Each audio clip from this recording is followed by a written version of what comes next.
Hey, what's going on? Welcome to the Doug.Show. I'm Doug Cunnington, and today we're going back to the roots of the show, which is me rambling on, telling some hopefully interesting stories about things that have been going on with me, and maybe a little bit about the show, kind of behind the scenes. I mean, it's not like I'm trying to not share the behind the scenes stuff, but it's kind of, I don't know, every fourth or 10th episode or so, I'll let you know what's going on. So part of that will be around the YouTube side, which is kind of in air quotes, and pretty important side of the podcast, but also not important at all.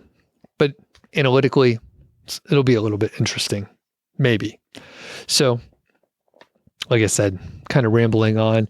It's a departure from the last few episodes because I was trying to focus a little bit on some practical topics. I'm using air quotes a lot, but practical topics around project management that might be helpful. The origin of the show was around working online and niche sites, which have gone away mostly.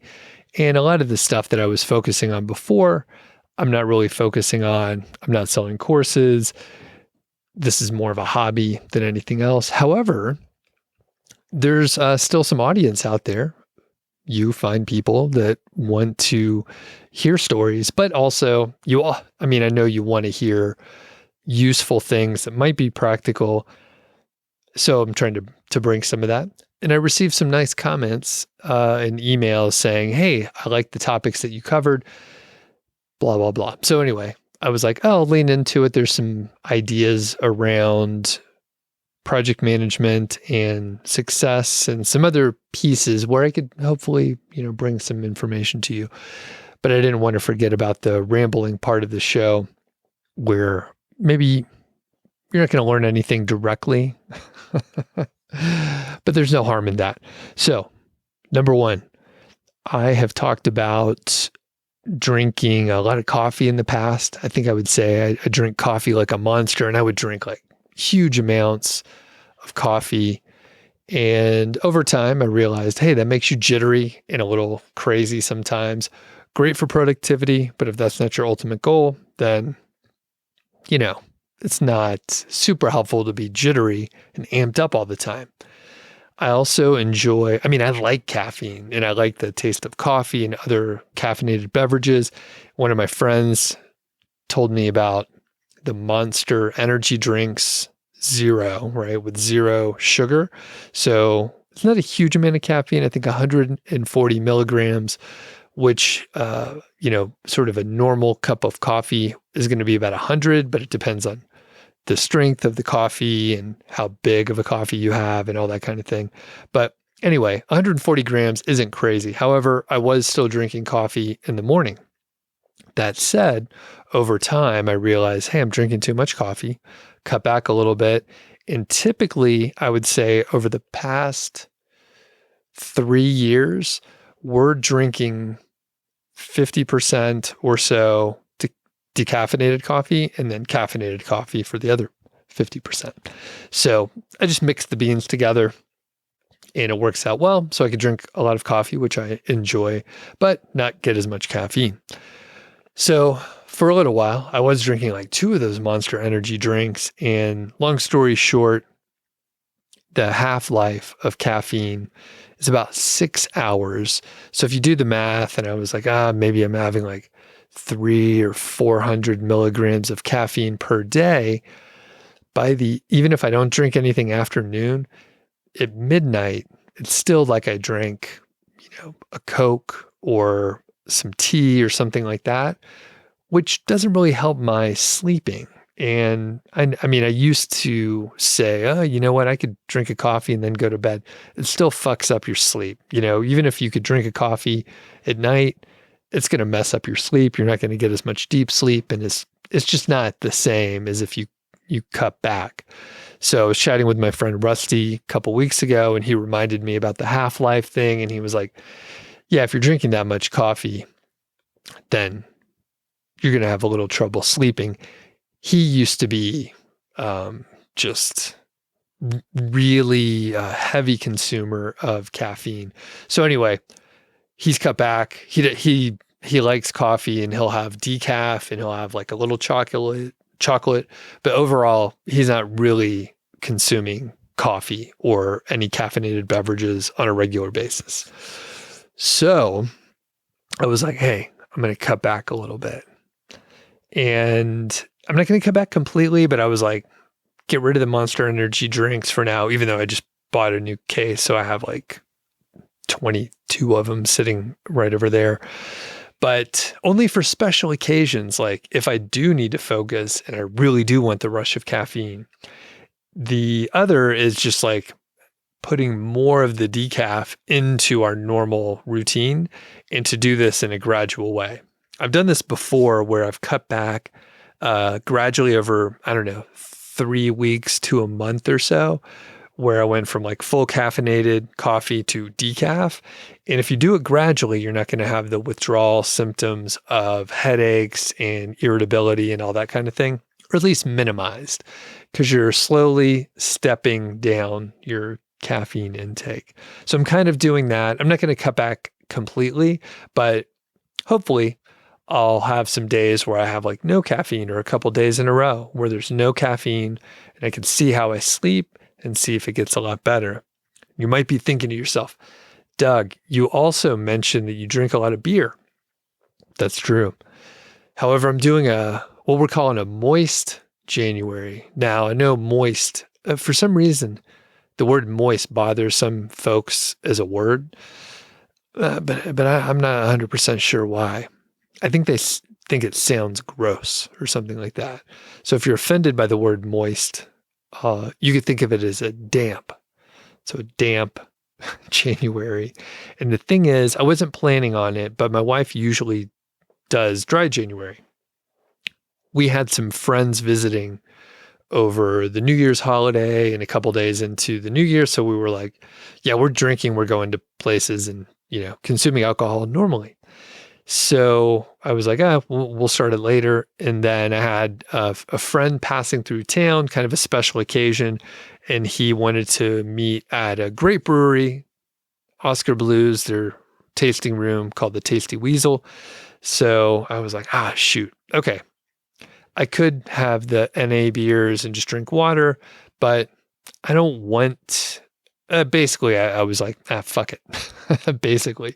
But also I don't necessarily need or want to completely abstain from alcohol. And I didn't want it. I already drank some in January. I'd rather have like a sustainable, ongoing, like moderate consumption versus, all right, I'm not drinking anything in January, but all other months I'm going to, drink like a monster. I don't want to do that either. So I was like, I'll have a couple beers. It'll be cool. Everything will be fine. Had a couple beers. It was fine. Interesting enough, though, it did impact my sleep that night, even though, I think we had beers from like, say, 2 to 4:30 or something like that. And then I stopped drinking. But anyway, the point is my sleep has improved. So one thing that can be tough is if you're trying to like cut out two habits at the same time, especially a chemical dependency like I'm talking about. So I didn't want to try to not drink alcohol and also cut out caffeine all at the same time. So I waited for about a week or so before I tapered down and curbed my caffeine consumption. But as you can imagine, cutting out alcohol, which completely screws up your sleep, and cutting back on caffeine has indeed helped.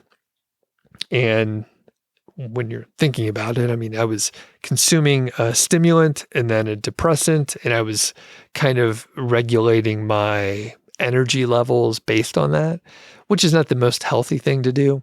But overall, like I said, moderation is the best approach to this, and that's my goal overall. Side note, if you haven't read, or I think it might be an audiobook only, but Michael Pollan, the food writer, he had a book about caffeine. Check it out. Super interesting. I think it was only like 3 hours. I think it was Audible only, if I recall. But anyway, you could find it out there.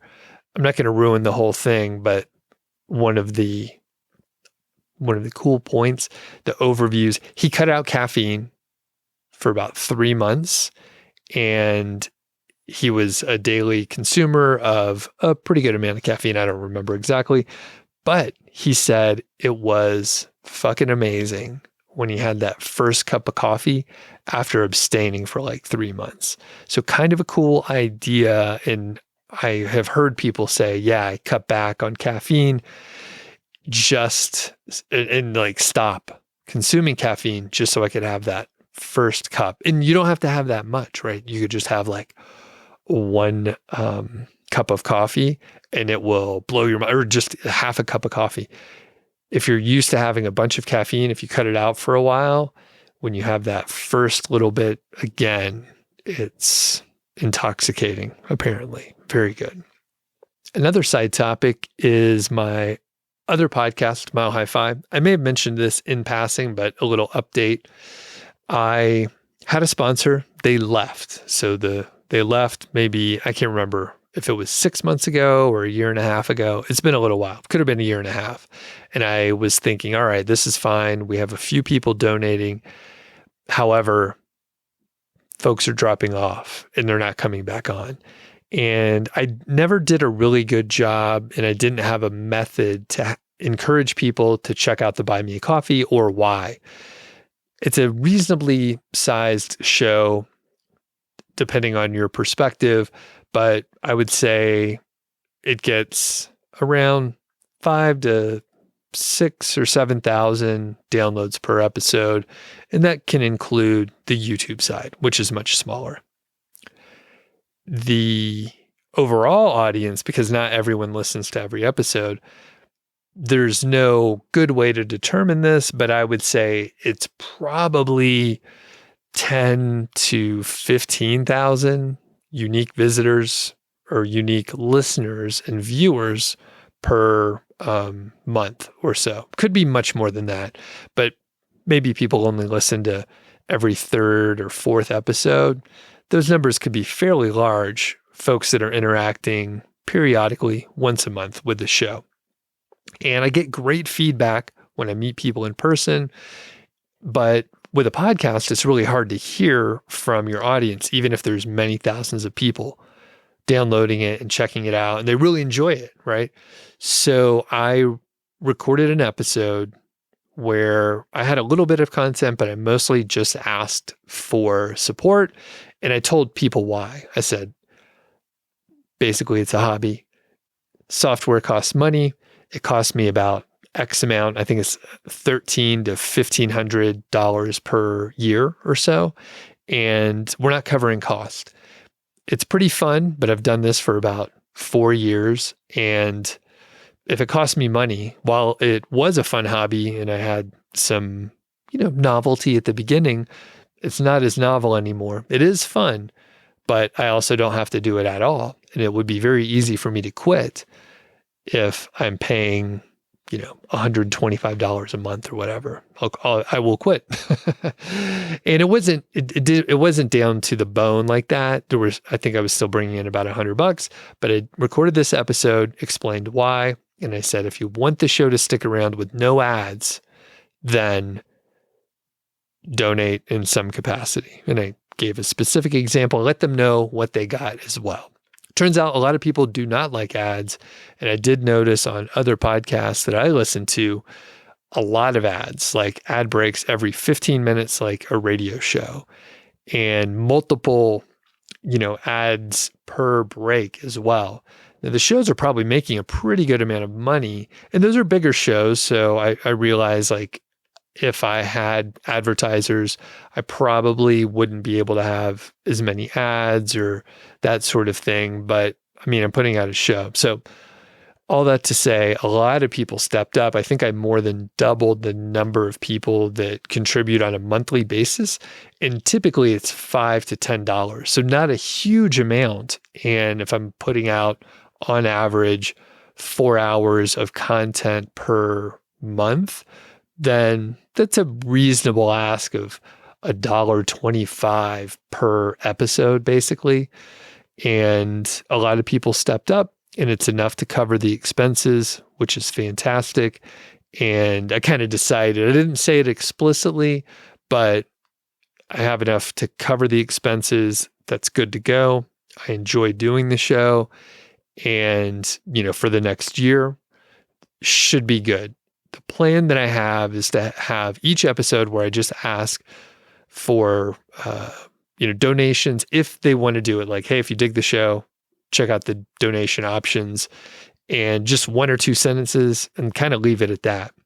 But once a quarter, I will put out the special call for donations with content. So I do want it to be integrated, useful, and like entertaining content, plus the ask and the reason why. I could probably make it a little bit briefer, and I'll try to keep it novel, right? I don't want people to completely check out, but at the same time, I need to be very direct and specific about what to do if you like the show and why I'm asking for money. Because I'm not fucking getting rich over here.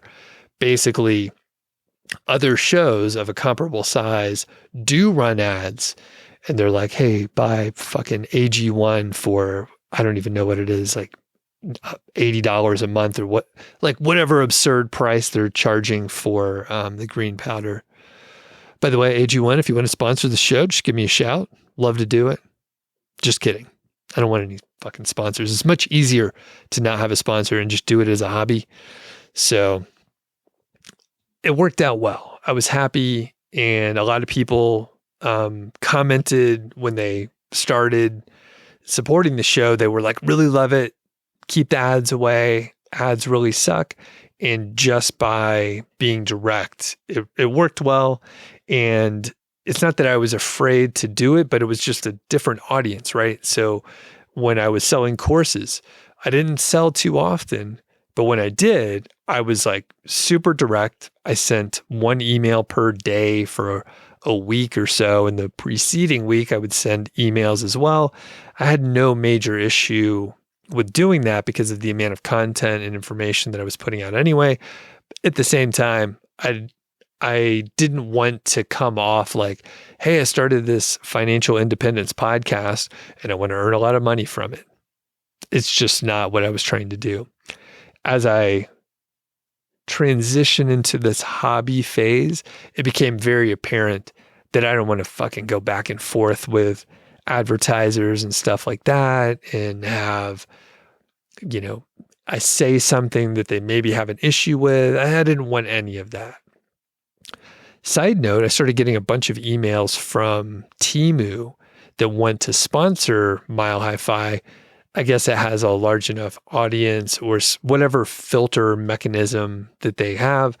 They were like, hey, hop on here now. I'm sure the audience is too small to make enough money for me to, pander and hawk that kind of stuff. But at the same time, it was like, they're sending a fuckload of emails. I'm getting a lot of emails from those guys for different, sign up opportunities. And again, I'm sure whatever they're listing as how much I could get paid is not accurate. It's probably the highest amount that I could possibly earn that people are earning if they're getting whatever millions of views or interactions or whatever on their platforms, which I'm not. I almost forgot. As we wrap up, one thing that was going on the YouTube side is some ads. And I have mentioned ads in the past, and that was one way that I built up my number of subscribers. So if you check out the number of subscribers I have currently, it doesn't make sense to have that many subscribers and the number of views that I have, especially if you look at channels that are actively growing. I will say the topic area that I covered for several years and the way that I grew the show, well, I don't talk about it too much anymore. And the whole industry changed. So SEO changed, niche sites changed, the whole thing dropped out. Not nearly as many people interested in the topic area. And then I don't even produce content in that area anymore. That said, I have experimented with the YouTube promotions tab, which is within your content area. And basically you could run ads. And I've tested ads here and there, really just for my experience. And when I tested the promotion tab, I saw huge numbers of views and growth on the subscriber side. I mean, these completely outperformed any of the AdWords ads that I was running before, because I tested those. It was very expensive. It was a huge pain to actually set up ads with AdWords. But then they moved some mechanism over to YouTube. So it was right on your dashboard. You just click on the promotions tab. You can pick the video super easy.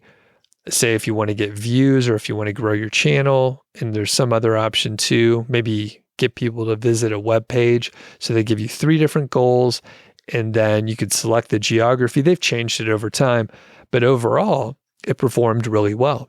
Now, the weird thing is you could get many thousands of views for super cheap, but it was often in a very inexpensive geography, an inexpensive country to run ads. And it didn't necessarily line up with the language that you were publishing videos in. And it didn't necessarily line up with anyone that really cared about your channel or the video content at all, as far as I can tell. So what would happen is views would go up a ton and I would get a bunch of subscribers. If you keep the ads running, again, super cheap. I mean, it's like a penny a view. I didn't do the math, but it's like on that level. And you could also get subscribers for super cheap too. So I ran ads, and a lot of people don't talk about this, but if you see a channel where the numbers don't match up to the subscribers and you're like, what is going on? Maybe they ran ads to it. There's a good chance they were running ads to it. So I think I added like 80,000 subscribers or something like that. I can't remember exactly. It may not be quite that many, but a lot. I started running these ads when I had about 40,000 subscribers and added a huge number of them over a short time. Again, a lot of people won't mention this because they want you to think they're really good. I'm not that good. I just ran ads, all right? So that said, my views have been dwindling a little bit, and I was like, let's see what's going on with ads. Let's check out if they've changed anything, how it might go. So the last, I would say 4 or 5 videos, not all of them, but if you look, you can see some have a lot of views. And instead of getting, a couple hundred views, it's like a couple thousand views. So I'm testing that out. However, the episode that I published recently, maybe last week, I think it was last week, on risk management, that one, I ran ads, but only to US, Canada, UK, and Australia.